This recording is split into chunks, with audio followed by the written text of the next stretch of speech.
성부와 성자와 성령의 이름으로 아멘. 하늘을 우러러 사랑할 하느님 아버지 뜻 안에서 스승이신 예수님과 도움이신 성령님과 사랑할 성모님과 성녀의 아버지와 성미카엘 대천사와 하늘의 모든 거룩한 천사들과 성인들의 전구를 청하며 기도드립니다.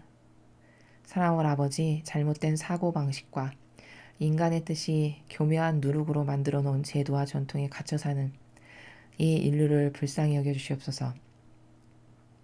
아버지께서 전해주시는, 가르쳐주시는 이 진리를 통해서 대한민국에 살아가는 모든 백성과 전 세계에 아버지께서 사랑하시는 그 모든 자녀들의 사고방식과 정신과 마음 안에 살아가는 악을 모조리 무찔러 이겨주셔서 이제 아버지 뜻이 다스리시는 세상이, 나라가, 교회가 될 수 있도록 자비를 베풀어 주셨기를 간곡한 갈망으로 청원드립니다. 우리 주 그리스도를 통하여 비나이다. 아멘. 성부와 성자와 성령의 이름으로 아멘. 안녕하십니까. 하느님의 뜻 선교수도의 윤피아 수녀입니다. 새해가 된 지 벌써 3일째에 접어들었습니다. 여러분께서 새해 첫날 세워놓으신 계획 작심삼일로 끝나지 않고 1년 내내 영속성 가운데에서 하실 수 있도록 아버지께 끊임없이 갈망으로 의탁하면서 오늘 다시금 마음을 새로 잡는 그런 하루 되었으면 좋겠습니다.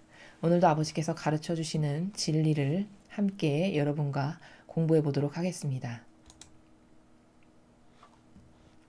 2020년 1월 3일 금요일 주님 공연 대축일 전 금요일입니다.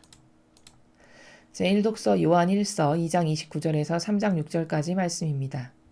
사랑하는 여러분, 하느님께서 의로우신 분이심을 깨달으면 의로운 일을 실천하는 사람들이 모두 하느님에게서 태어났다는 것도 알게 됩니다. 아버지께서 우리에게 얼마나 큰 사랑을 주시어 우리가 하느님의 자녀라 불리게 되었는지 생각해 보십시오. 과연 우리는 그분의 자녀입니다. 세상이 우리를 알지 못하는 까닭은 세상이 그분을 알지 못하였기 때문입니다. 사랑하는 여러분, 이제 우리는 하느님의 자녀입니다. 우리가 어떻게 될지는 아직 드러나지 않았지만 그분께서 나타나시면 우리도 그분처럼 되리라는 것은 알고 있습니다. 그분을 있는 그대로 뵙게 될 것이기 때문입니다. 그분께 이러한 희망을 두는 사람은 모두 그리스도께서 순결하신 것처럼 자신도 순결하게 합니다. 죄를 저지르는 자는 모두 불법을 행하는 자입니다. 죄는 곧 불법입니다. 여러분도 알다시피 그분께서는 죄를 없애시려고 나타나셨던 것입니다. 그분 안에는 죄가 없습니다. 그분 안에 머무르는 사람은 아무도 죄를 짓지 않습니다. 죄를 짓는 자는 모두 그분을 뵙지도 못하고 알지도 못한 자입니다. 주님의 말씀입니다. 하느님 감사합니다.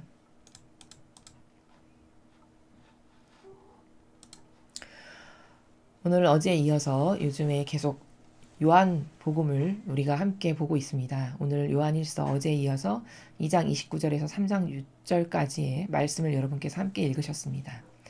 자, 사도 요한이 성도들에게 이야기하는 나라는 바로 이겁니다. 어떤 사람이 하느님께서 가지고 계신 속성을 그대로 가지고 있다. 그럼 그는 하느님께 속한 사람이라는 것이 입증된다라는 말입니다. 하느님은 의로우시죠. 공의로우시고 정의로우십니다. 그리고 사랑이 많으시죠. 순결하시고 그리고 진리로 가득하신 분이십니다. 그 밖에도 인간인 우리가 다 깨닫지도 못할 만큼의 아름답고 풍요한 모든 속성을 아버지께서 다 가지고 계십니다. 자, 그런 속성을 누군가 갖고 있다. 즉 예수님이나 성모님의 정신과 가르침과 뭔가 카리스마를 누가 닮았다. 그럼 그는 곧 하느님께 속한 사람이요 그분의 참된 일꾼이라는 것이 입증되고 증명되는 것입니다. 사도 요한은 첫 줄에서 바로 그 나라에 대해서 설명하고 있습니다. 하느님께서 의로우신 분이심을 깨달으면 의로운 일을 실천하는 사람들이 모두 하느님에게서 태어났다는 것도 알게 됩니다. 바로 이 나라입니다. 자, 의롭다는 건 뭐냐? 그것은 희생, 하느님을 위해서 그리고 이웃을 위해서 희생하는 정신이 바로 의로움의 정신입니다. 진리를 지키기 위해서 희생한다. 의로움의 정신입니다. 진리를 따를 기준으로 삼은 어떤 한 사람이 그 진리로부터 반하는 정의에 항거한다. 그러기 위해선 희생이 따르죠. 바로 의로움의 정신입니다. 자, 이렇듯 이런 하느님께서 가지고 계신 의로움의 속성을 누가 가지고 있어서 그것으로 열매를 맺는다면 아, 저 사람은 하느님의 자녀구나. 하느님께 속한 사람이구나. 주님의 일꾼이구나라는 것을 발견할 수 있게 된다는 이야기입니다. 아버지께서 우리에게 얼마나 큰 사랑을 주시어 우리가 하느님의 자녀라 불리게 되었는지 생각해 보십시오. 과연 그렇습니다, 여러분. 저는 진리를 배우면서 느끼는 여러 가지 것 중에 하나가 정말 하느님의 자녀가 돼서 행복하다. 진리를 배울 수 있어서 너무 행복하다. 내가 진리도 모르고 하느님도 모르고 죽었더라면 난 얼마나 죽은 다음에 원통했을까? 다시 되돌릴 수도 없고 다시 살아볼 수도 없는 그 한평생의 그 고귀한 삶의 순간을 아무 소용도 없고 아무런 효용과 가치도 없는 쓰잘데기 없는 것에 5만 가지 부작용과 오해와 망상과 혼탁한 이런 더럽고 역겨운 것으로 가득하고 점철돼서 한평생 그런 것만 따르다 죽었겠구나. 이런 되뇌이는 반성을 혼자 해볼 때가 많습니다. 여러분도 앞으로 진리를 배우시다 보면 여러분이 더 많이 깨닫고 더 많이 자신을 객관화시키다 보면 나는 진짜 하느님의 자녀인 것이 너무 행복하구나. 나에게 진리를 가르쳐 주셔서 너무 행복하다. 라는 말씀을 하시게 되는 날이 금방 다가올 것이라고 제가 확신합니다. 과연 우리는 그분의 자녀입니다. 세상이 우리를 알지 못하는 까닭은 세상이 그분을 알지 못하였기 때문입니다. 자, 12명의 사도가 바리사이나 율법학자보다 오히려 대접받지 못하고 천대시받고 온갖 박해와 고문과 모욕과 고난만을 당하다가 순교했습니다. 그쵸? 그러나 바리사야 율법학자들은 한평생 호의호식하고 잘 먹고 잘 살았죠. 하느님이 주신 권한으로 떵떵거리면서. 자, 그럼 바리사야 율법학자의 집단과 12사도의 집단 중에 어떤 집단이, 즉 어떤 세력이 진짜 선의 세력이었나요? 12사도의 세력이 선의 세력이었고 바리사야 율법학자의 세력은 악의 세력이었습니다. 근데 세상은 어디에 동조하고 협력했습니까? 바리사야 율법학자에게 적극적으로 협력하고 동조했죠. 왜일까요? 사도 요한이 이야기하듯이 세상이 예수님을 알아보지 못하였기 때문이죠. 세상이 예수 그리스도께서 어떤 분이신지 하느님이 어떤 분이신지를 알지 못했기 때문입니다. 즉 아까 앞에서 입증한 그 논리적 근거로 다시 재입증을 하면 하느님이 가지고 계신 속성을 가지고 있지 않기 때문에 하느님을 알아볼 수 있는 눈이 없는 것이죠. 그것은 곧 다시 바꾸어서 이야기하면 하느님을 알 수 있는 속성을 가지고 있지 않다라는 것은 곧 마귀적 세력이라는 사실을 입증하는 것이요. 자, 그렇게 하느님을 알아볼 수 있는 눈이 없다는 것은 누구 때문에 그렇게 되었는가? 그 당시에 악의 세력이었던 바리사이와 율법학자가 그토록 열심히 가르치고 주장했던 제도와 전통에 한평생 맹종하고 동조하고 협력하고 거기에 완전히 동화되어 그 누룩을 받아먹고 그 비소를 받아먹고 소경이 되었기 때문입니다. 그러니 소경이 되었으니 예수님을 알아볼 수가 없죠. 그래서 세상이 알아보지 못하는 것은 세상이 진리를 깨닫지 못하는 것은 그들이 모두 다 악의 자식이라는 사실적 반증인 것입니다. 그래서 사도 요한은 바로 그것을 세상이 예수님을 알지 못했기 때문이다. 세상이 하느님께 속하지 않았기 때문이다. 그 이야기를 하고 있습니다. 사랑하는 여러분, 이제 우린 하느님의 자녀입니다. 우리가 어떻게 될지는 아직 드러나지 않았지만 그분께서 나타나시면 우리도 그분처럼 되리라는 것을 알고 있습니다. 그분을 있는 그대로 뵙게 될 것이기 때문입니다. 자, 하지만 예수님의 가르침을 믿고 보고 배웠고 그것만을 확신하고 그 가르침에 용해되기만을 갈망하는 사람들은 하느님의 자녀입니다. 하느님의 속성을 가지고 있는 사람들은 하느님의 자녀입니다. 자, 그런 하느님의 자녀들은 앞으로 예수님께서 오시면 뵙게 될 것이다. 그리고 어떻게 될 것이라는 것을 이미 배워서 알고 있는데 그 배운 것을 확인하게 될 것이다. 바로 그렇게 설명하고 있습니다.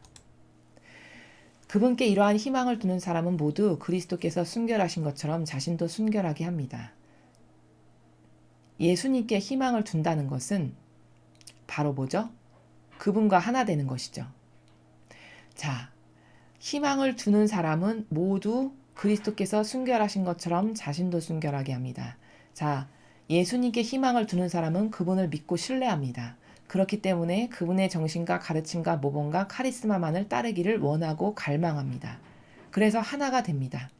그렇게 하나가 되면 예수 그리스도께서 순결하심으로, 자, 여기서 순결하다라는 것은 무엇이냐? 이물질이 섞이질 않은 것을 우리는 순결하다라고 합니다.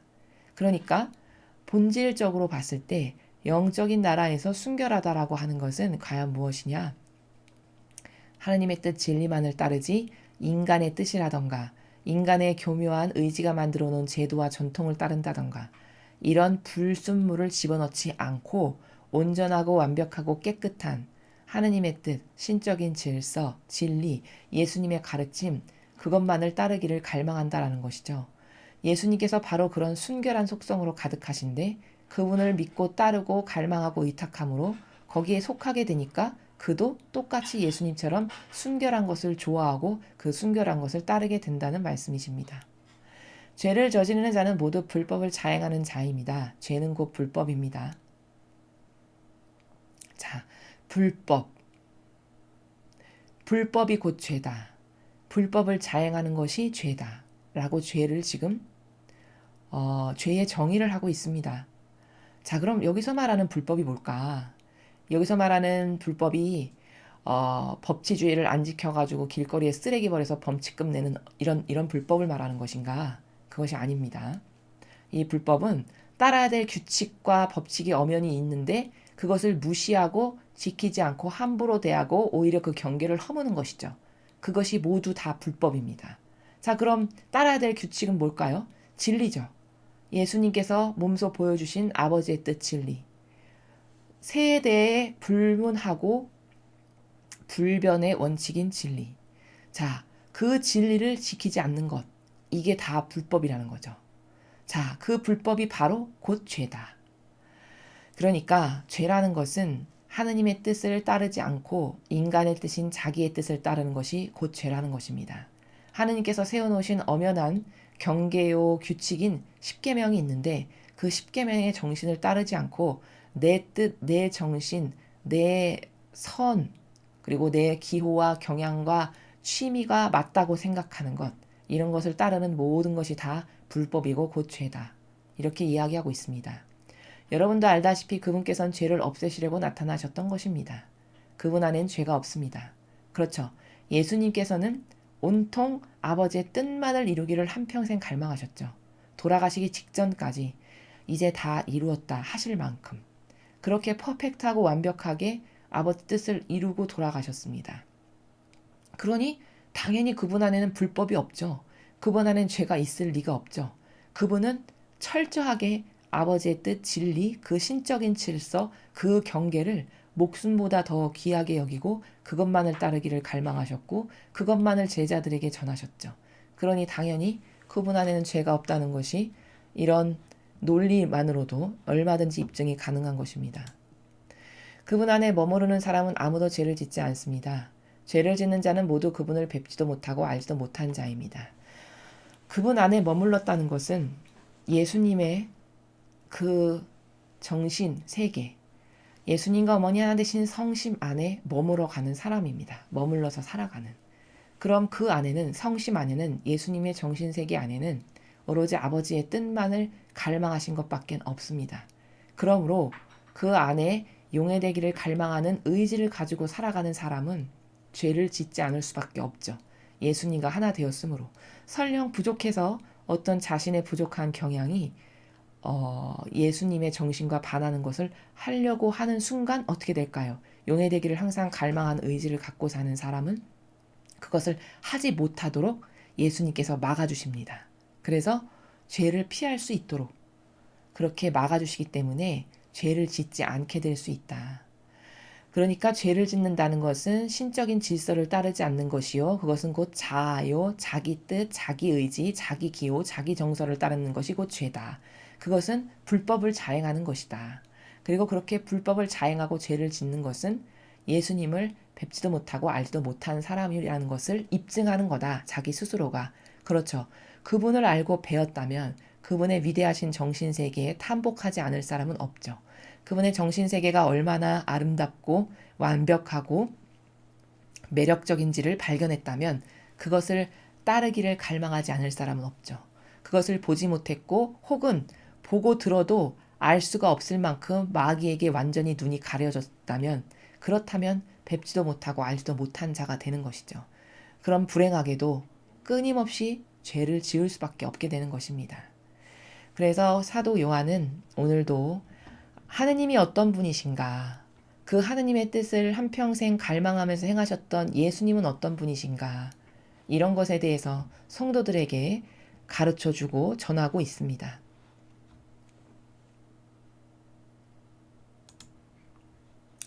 자, 오늘 복음은 또 마찬가지로 요한복음인데요. 먼저 함께 읽어보시도록 하겠습니다. 요한복음 1장 29절에서 34절까지의 말씀입니다. 주님 영광 받으소서. 그때 요한은 예수님께서 자기 쪽으로 오시는 것을 보고 말하였다. 보라, 세상의 죄를 없애시는 하느님의 어린 양이시다. 저분은 내 뒤에 한 분이 오시는데 내가 나기 전부터 계셨기에 나보다 앞서신 분이시다 하고 내가 전에 말한 분이시다. 나도 저분을 알지 못하였다. 내가 와서 물로 세례를 준 것은 저분께서 이스라엘에 알려지시게 하려는 것이었다. 요한은 또 증언하였다. 나는 성령께서 비둘기처럼 하늘에서 내려오시어 저분 위에 머무르시는 것을 보았다. 나도 저분을 알지 못하였다. 그러나 물로 세례를 주라고 나를 보내신 그분께서 나에게 일러주셨다. 성령이 내려와 어떤 분 위에 머무르는 것을 네가 볼 터인데 바로 그분이 성령으로 세례를 주시는 분이다. 과연 나는 보았다. 그래서 저분이 하느님의 아드님이시라고 내가 증언하였다. 주님의 말씀입니다. 그리스도님 찬미합니다. 네, 오늘 요한복음은 어제에 이어서 바로 뒷부분을 우리가 함께 읽고 있습니다. 여기 이 요한복음에 등장하는 이 요한이 세례자 요한이죠. 자, 세례자 요한이 예수님께서 어떤 분이신지를 지금 증언하고 있습니다. 근데 증언하는 나라가 신적 질서의 나라에서 아주 가지런하게 정돈하여 잘 증언하고 있습니다. 맞는 말을 하고 있습니다. 자, 지금 이때 이렇게 예수님을 증언하고 있는 세례자 요한의 영적인 상태가 바로 성령에게 지배받았을 때의 인간의 영적인 상태입니다. 인간은 지금 이 세례자 요한이 어제 제가 설명을 드렸을 때는 엄청난 사명을 받은 사람인 건 확실해요. 예수님께서도 증언하시기를 여인에게서 태어난 이 중에 저 사람보다 더 큰 사람은 아무도 없다 하셨습니다. 그것은 그가 사명으로서 받은 은총을 말씀하시는 거예요.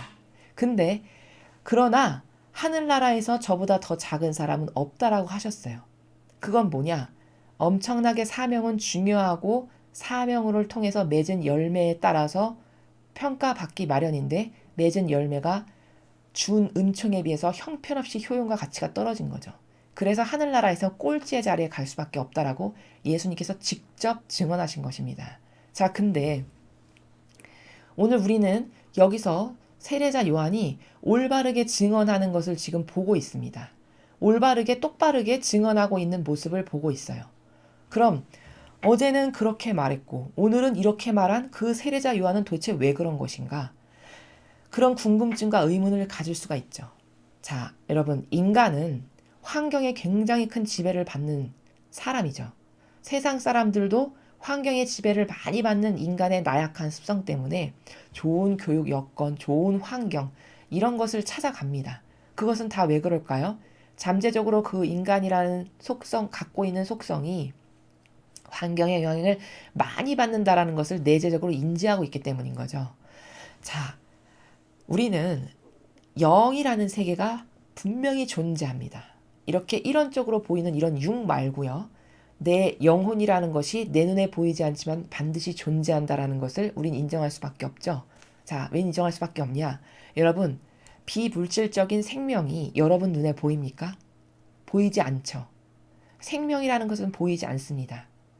자, 그러나 내가 밥 먹고 숨 쉬고 말하고 걸어가고 일을 한다는 바로 이 행위 자체가 나라는 존재가 지금 생명이 내재적으로 있다는 것을 입증하는 하나의 증거죠. 그러므로 생명이 있다라는 것을 인정할 수밖에 없는, 바로 생명이라는 것은 이렇게 비물질적인 것이지만 인정할 수밖에 없는 것입니다. 영적 세계에서는 이런 것들이 거의 대다수예요. 눈에 보이지 않지만 인정할 수밖에 없는 세계가 반드시 이렇게 생명처럼 존재한다는 것이죠. 여러분이 부모님의 난자와 정자가 합쳐져서 만들어져서 이 세상에 탄생한 존재잖아요. 근데 여러분께서 여러분의 난자와 정자가 합쳐져 가지고 그 과정으로 태어난 것을 여러분 눈으로 보았습니까? 보지 못하였죠. 그러나 믿을 수밖에 없죠. 바로 이런 것이 본질이라는 세계의 나라고, 이런 본질적인 세계의 나라라는 것은 엄연히 반드시 존재하는 나라다 라는 것을 제가 지금 여러 가지의 이유로 예시를 들어드리는 것입니다. 마찬가지로 영이라는 것은 반드시 존재해요. 아주 그것에 딱 적합하진 않지만 약간의 비유를 들자면, 영을 이해하기 위해서 여러분이 어떤 음침하고 음산한 곳에 가면 스산하고 음산하고 기분이 나쁘다, 이런 것을 느끼실 수 있어요. 예민한 분은 더 잘 느끼십니다. 근데 햇볕이 쫙 내리쬐고 초록색 풀밭으로 가득한 이런 정말 경치 좋고 나무가 울창하고 무성하게 잘 가꾸어져는 이런 정원에 여러분이 놓여 있다고 한번 생각해 보십시오. 그 정원에서 잠시 가만히 앉아 있는 것만으로도 휴식이 되고 힐링이 되고 내 영이 밝고 명랑해지는 것을 느낄 수 있습니다. 자, 이것은 다 뭐냐? 영이라는 실체가 사실적으로 존재한다는 것이거든요. 이렇게 악령과 성령이라는 것은 반드시 존재한다라는 것을 우리가 인정할 수밖에 없습니다. 그런데 불행하게도 인간은 이렇게 두 개의 영 가운데 어떤 하나의 영에 지배받을 수밖에 없는 나약한 존재입니다. 영혼이라는 것이 있기 때문에 그 영에 반향할 수밖에 없는 존재예요. 여기 오늘 보면 요한복음에 등장하는 세례자 요한이 오늘은 예수님에 대해서 정말 정확하게 증언하고 있죠. 예수님께서 어떤 분이신지, 또 자신이 예수님께 세례를 드리면서 목격한 것들이 있잖아요. 그 목격한 것을 통해서 아버지께서 주신 말씀을 들었죠. 자, 그렇게 자신이 직접 목격하고 들은 말씀을 통해서 지금 예수님께서 어떤 분이신지를 정확하게 이야기하고 있죠. 자, 같은 사람인데 어제는, 그리고 감옥에 갇혔을 때나 맺은 열매가 그렇게밖에 되지 않았던 그 순간순간의 찰나에 세례자 요한은 성령이 아닌 인간적인 영, 악령에 사로잡혀서 이야기를 하고 무엇을 행동했을 때가 있었던 것이고, 또 오늘 같은 때는 이 영혼이 하느님의 충만한 성령으로 감화되었을 때 이렇게 증언할 수밖에 없는, 이것이 바로 나약한 인간의 한계적 속성이라는 것입니다. 그러니까 사람은 자기가 어디 한 곳에는 반드시 속해야 되거든요. 악령에 속하건 성령에 속하건. 하느님의 나라는 이원론의 그 원리 가운데서 모든 것을 창조하시고 만드셨고 다스려지기 때문에 중간의 나라는 없습니다. 그렇기 때문에 이 이원론의 관점에서 봤을 때 어디에 반드시 속해야 되는데, 인간은 그 인간적이라고 하는 나라, 뭐 사사로운 감정이라든지 자애심, 이기심, 이상한 기호, 정서, 내 뜻, 내 선, 내 의지, 이런 것에 사로잡혔을 때는 그게 분명히 악령에 사로잡혀 있는 순간인데 자신은 그것을 알 수가 없죠. 그런 악령에 사로잡히게 되면 세례자 요한이 올바른 화답을 드리지 못하고 결국에는 좋은 열매를 맺지 못하는, 그런 쪽으로 영혼을 끌고 가는, 바로 이것이 악령의 세계라는 것입니다. 그러나 오늘 이런 증언을 할 수 있는 것은 세례자 요한이 하느님의 뜻으로 충만해서 성령이 이 영혼을 지배하고 다스려서, 이건 지금 이 사람이 얘기하는 것이 아니라 이 사람 안에서 활동하시는 성령께서 말씀하시는 것입니다. 그래서 이렇게 올바른 증언을 할 수가 있는 것이죠. 그래서 우리는 이런 영의 세계라는 것이 반드시 존재하는데, 내가 악령에게 지배받지 않으려면 어떻게 해야 되는가? 가장 무서운 것은, 여러분이 느끼지도 깨닫지도 못하시겠지만 가장 무서운 것은 바로 인간의 뜻이다. 하느님의 뜻이 아닌 인간의 뜻. 인간의 모든 뜻은 하느님의 뜻을 가로막는다라고 이렇게 증언할 수 있습니다. 그것이 아무리 착해 보이고 선해 보여도 인간의 그 교묘한 누룩이 들어간 모든 것은 다 하느님의 뜻을 가로막는다. 이게 인간의 뜻에 대한 정확한 속성입니다. 그러므로 여러분께서 무엇을 특별히 결정하실 때가 되면 오히려 더 냉철하고 더 세심한 주의를 기울여서 충분하고 충실한 기도 가운데 하느님의 뜻이 저를 제발 다스려 주세요라고 갈망하는 나라에서 무엇을 선택해야지, 그렇지 않고 그냥 평소 편안하게 행하는 나라에서 무엇을 선택한다? 이것은 지레밭이라고 생각합니다. 인간의 뜻의 그 교묘함은 오늘 이 짧은 시간 안에 다 말씀드릴 수도 없을 만큼 수많은 종류와 수많은 가지수에서 인간에게 영향을 끼칩니다. 그래서 바리사이들이 발언하는 것을 보면 모두가 다 하느님을 정말 위하고 하느님을 잘해드리기 위해서 하는 발언처럼 보여요. 그러나 그 속내를 뜯어서 한꺼풀 뜯어내서 살펴보면 그게 하느님을 위한 것이 아니라 사실 속의지는 자신들의 그 끝없이 누리는 그 권한과 그 권력을 더 공고히 하기 위한 그들의 사실적인 교묘한 의지였지, 진짜 하느님을 위했다는 것이 아니라는 것을 성경의 많은 바리사야 율법학자들이 살아가는 나라에서 발견할 수 있습니다. 이처럼 인간의 뜻 그 의지라는 것은 정말 교묘하고 더럽고 역겹기 이를 데 없는 것이기 때문에 이 세상에서 여러분이 영적 생활을 더 심도 깊게 하시고 싶으시다면 인간의 뜻인 내 뜻을 죽이는 게 얼마나 중요한가, 이것에 포커스를 맞추고 이것에 대한 묵상과 기도를 많이 하시면서 이 인간의 뜻이라고 하는 내 뜻과 내 의지, 내 자애심, 내 사사로운 감정, 이게 얼마나 아버지 뜻을 가로막고 내 영혼을 죽이는 저해하는 것인지를 잘 깨달으실 필요가 있습니다. 그래서 인간은 이렇게 두 가지를 동시에 갖고 있다. 항상 옳을 수가 없다. 그 어떤 한 사람이 항상 성령에 지배받는다면 모를까? 그럴 수 있는 사람은 부족한 인간의 한계성이 그럴 수 없기 때문에 우리는 어떤 노력을 그래서 기울여야 하는 것인가? 늘 예수님과 어머니 정신에 용해되기를 갈망해야 된다. 그리고 어떤 중대한 결정을 내리기에 앞서서는 항상 여러분께서 하느님의 뜻이 이 중대한 결정을 다 이루어 주세요. 제 뜻은 항상 마귀라고 배웠습니다. 제가 미처 다 깨닫지 못하더라도 제 뜻은 마귀이므로 아버지의 뜻이 항상 저에게 가장 좋은 것을 주신다는 것을 저는 굳게 믿으니 아버지 뜻이 다 결정하고 다스려 주세요. 이런 기도를 하시고 결정을 하셔야 실패가 없고 후회가 없고 결과론적 열매로 봤을 때 유익이 되는 열매를 맺을 수 있다라고 저는 여러분께 장담해서 말씀드릴 수 있습니다.